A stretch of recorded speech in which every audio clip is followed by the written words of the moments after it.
অতি সুখে নিদ্রায় নিদ্রিত ছিলাম, কিন্তু আমাকে যেন কিসে বজ্র সম আঘাত করে গেল। না না না, আমি তো কিছু বুঝতে পারছি না। বাসর বাসর অন্ধকার কেন? আমি যে বেহুলাকে দেখতে পাচ্ছি না। বেহুলা, বেহুলা, কি বাসর অন্ধকার? এই অন্ধকার বাসরে আমাকে যেন কিসে বজ্র সম আঘাত করে গেল। আমি যে কিছু বুঝতেই পারছি না, আমি যে কিছু অনুভব করতে পারছি না। তাহলে আমি কি যে এই নাগের ভয়ে বাসরে আসলাম, সেই নাগেই কি আমায় দংশন করে গেল? না না না, এটা কখনো হতে পারে না। কেননা আজ একমাত্র আমাদেরই কারণে পিতামহ অনেক টাকা পয়সা ব্যয় বিধান করে এই বাসরি নির্মাণ করেছিল। এখানে এখানে তো নাগ আসার কোনো পথ নেই, কিন্তু আমায় আমায় কিসে আঘাত করলো? আমার পদখানা জ্বলে যাচ্ছে কেন?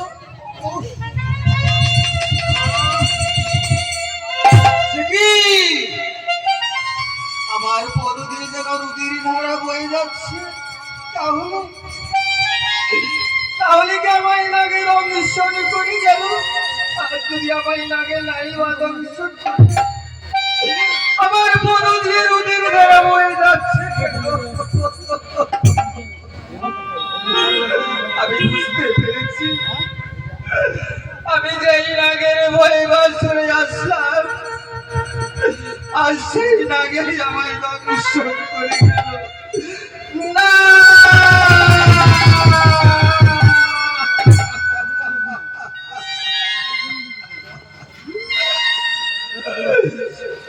ওয়ে কি হলো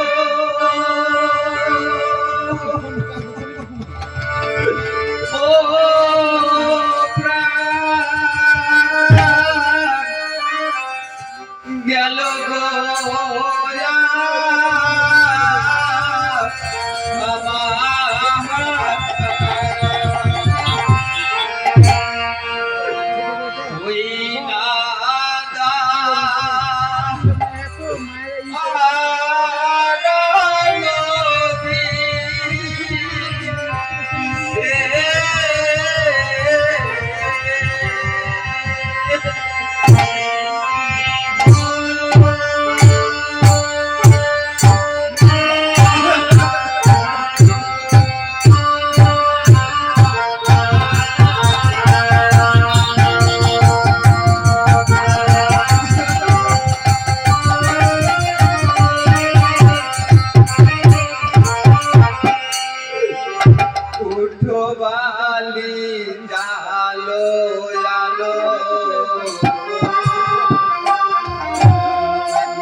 তুমি যদি আমায় না চাও, সেমিতে না চাও, মোর পাশে থাকি দেখে দাও না। আমার মায়ের মতো চৈতি বৌদিকে তুমি হয়তো জানো না বেহুলা, আমি যখন শৈশবকালে ওই খেলার মাঠে খেলতে যেতাম, আমার ছয়টি বৌদি ছুটে গিয়ে আমায় কোলে তুলে নিয়ে কি বলতো জানো? আমায় বলতো, ওরে ভাই নগায় ওই ধুলোর মধ্যে খেলা করতে নেই। এই কথা বলে আমার সর্ব অঙ্গের ধুলোগুলো তারা যেন ছেড়ে দিত। উঠো বালি কাড়োরা,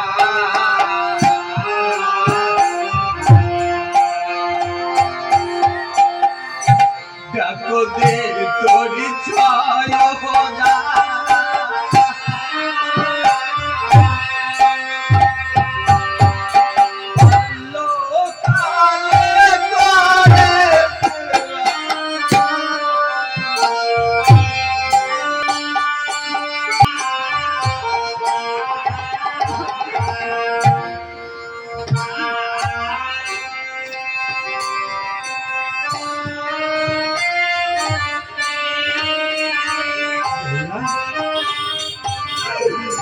তুমি কি আমার ডাকে সারা দেবে না বেহুলা? দেখো না গো,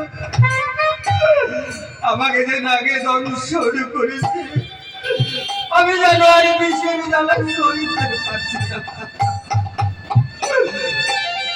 তুমি একটি বাড়ি ছিলি, আমার মাতা পিতাকে ডেকে দাও, আমি তাদের সঙ্গে কথা বলবো। উঠো বালি কব কথা,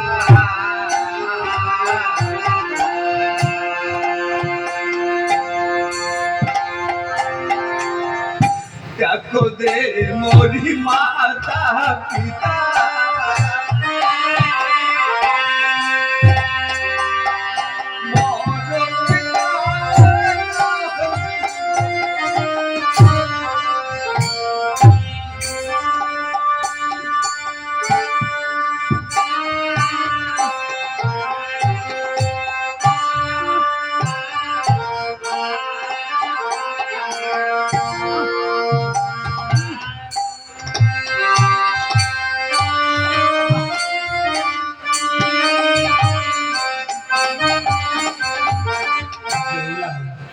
আমি বুঝতে পেরেছি।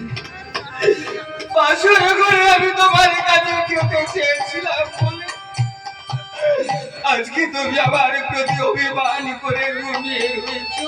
কিন্তু না না, তুমি অভিমান করে ঘুমিয়ে যেত না, আমাকে যে নাগে দংশন। না, আমি তোমাকে ডাকবো না। তুমি যখন আমার প্রতি অভিমান করেছো, আমি তোমায়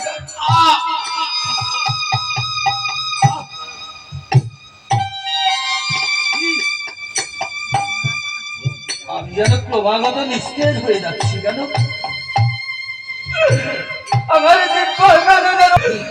আমার কথা বলতে যেন কষ্ট হচ্ছে। ওই তো চতুর্দিক যেন অন্ধকার হয়ে আসছে। না হলো না, আমি তোমাকে আর ডাকবো না, আমি আমার মাকে ডাকবো।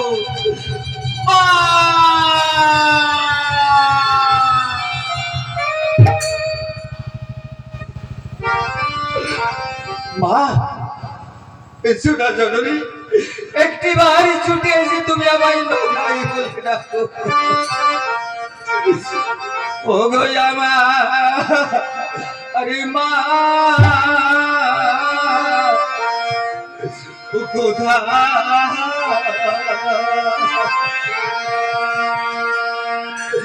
ওই আজির মিলে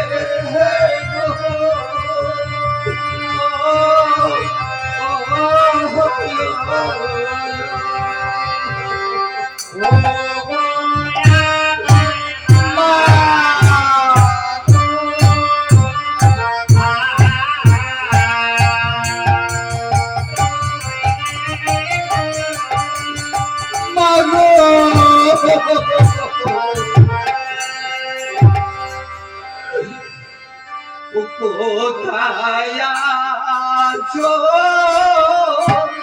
ও মা গো তুমি?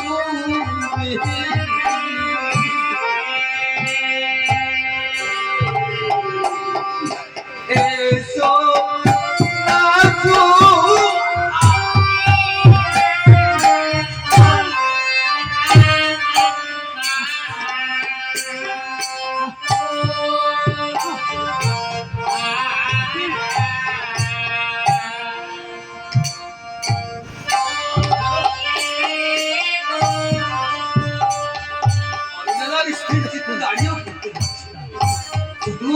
যেন অন্ধকার হয়ে আসছে। ছুটে আসবে না জননী আমার এটাকে বলো না মা।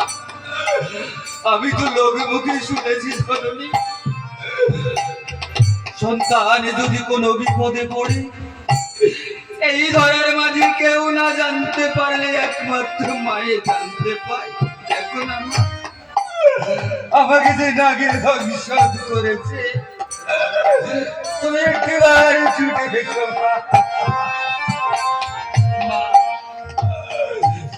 ওই একধা ও দুবিধের মহা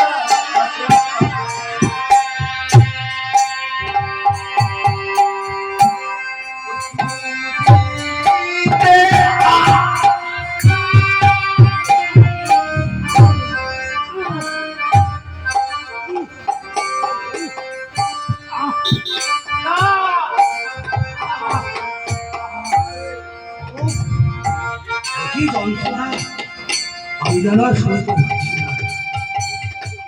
না তুমিও ছুটে আসবে না? আমি জানি সময়ের বন্ধু সকলাই থাকে, সময়ের বন্ধু কেউ থাকে না।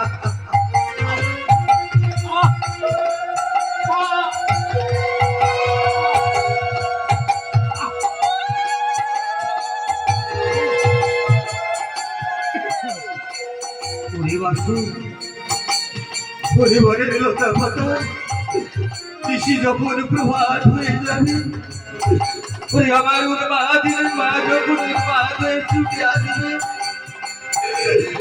সেই বাসরে যখন নখাই নখাই বলে ডাকবে, ওরে তখন তোরা সকলাই আমার মাকে মা বলে ডাকি। ওই আমার মাকে মা বলার আর কেউ রইল না, ওরে কেউ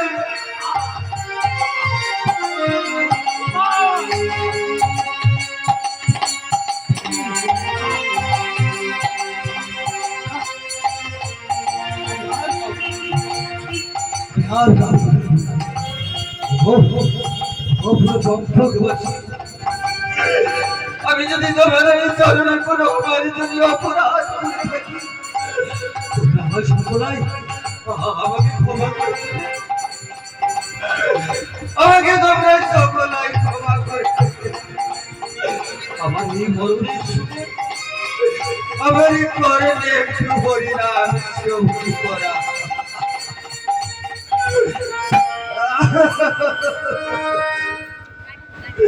ওরে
ওই তো নিশি যেন প্রভাত হয়ে গেছে,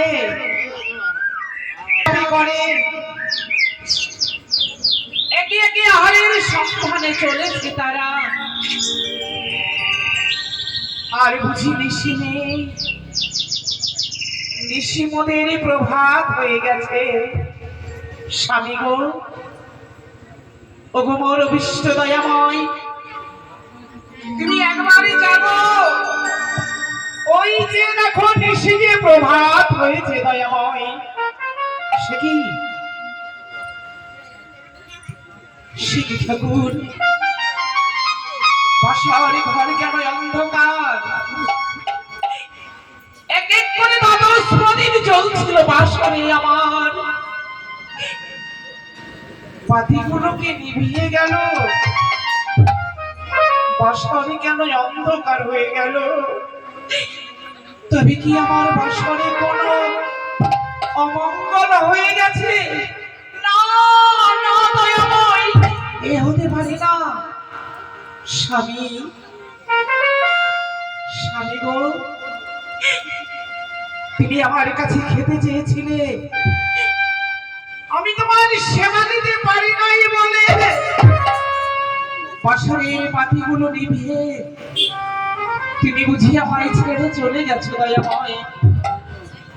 না গো স্বামী না, তোমার হতো ভাগিনী বেউলা তোমার জন্য এক অন্য পঞ্চ ব্যঞ্জনের রন্ধন করেছে দয়াময়। তুমি একবারে কথা বলো। স্বামী, আমি যে তোমায় অন্ধকারে দেখতেও পাই না, তবে বেশ, আমি ব্রহ্ম মন্ত্র দ্বারা আমি দ্বাদশ প্রদীপ জ্বালিয়ে দেখবো তুমি কোথায় আছো দয়াময়। ও দারুণ বিধি রে,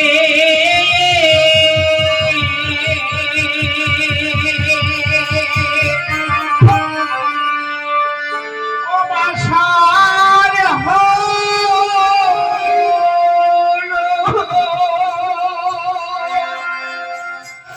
মালা অন্ধ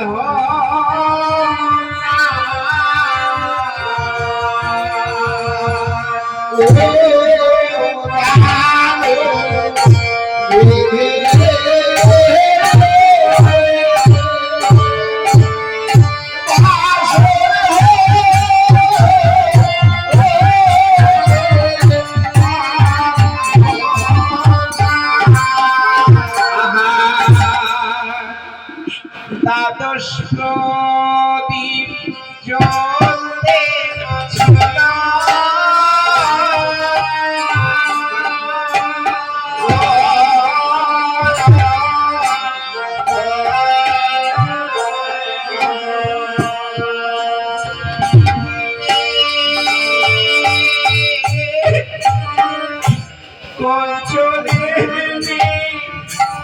মায়ে গেল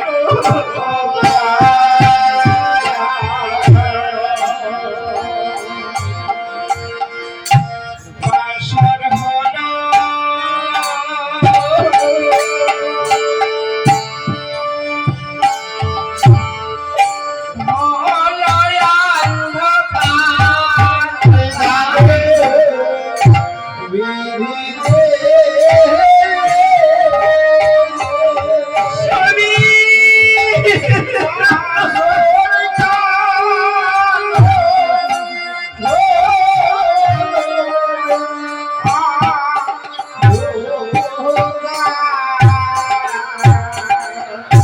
পাশে আমার স্বামী ছিল,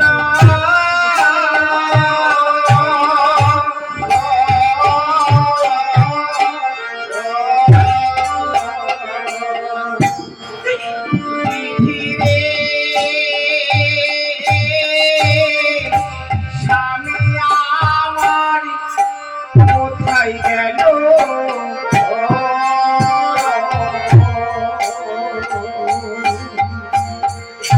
বলো স্বামী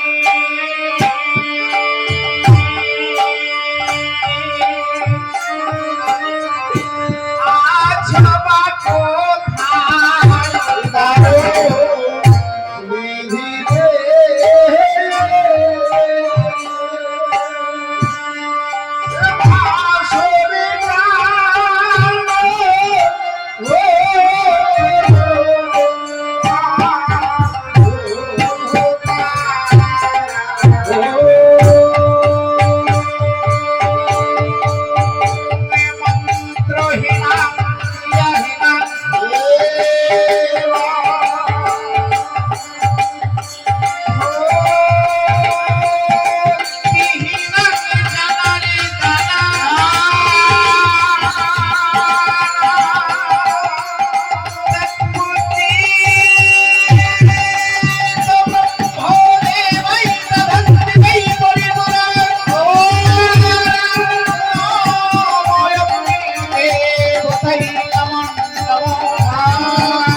ওই তো যেন বাঁশির বাতিগুলো জ্বলে উঠেছে।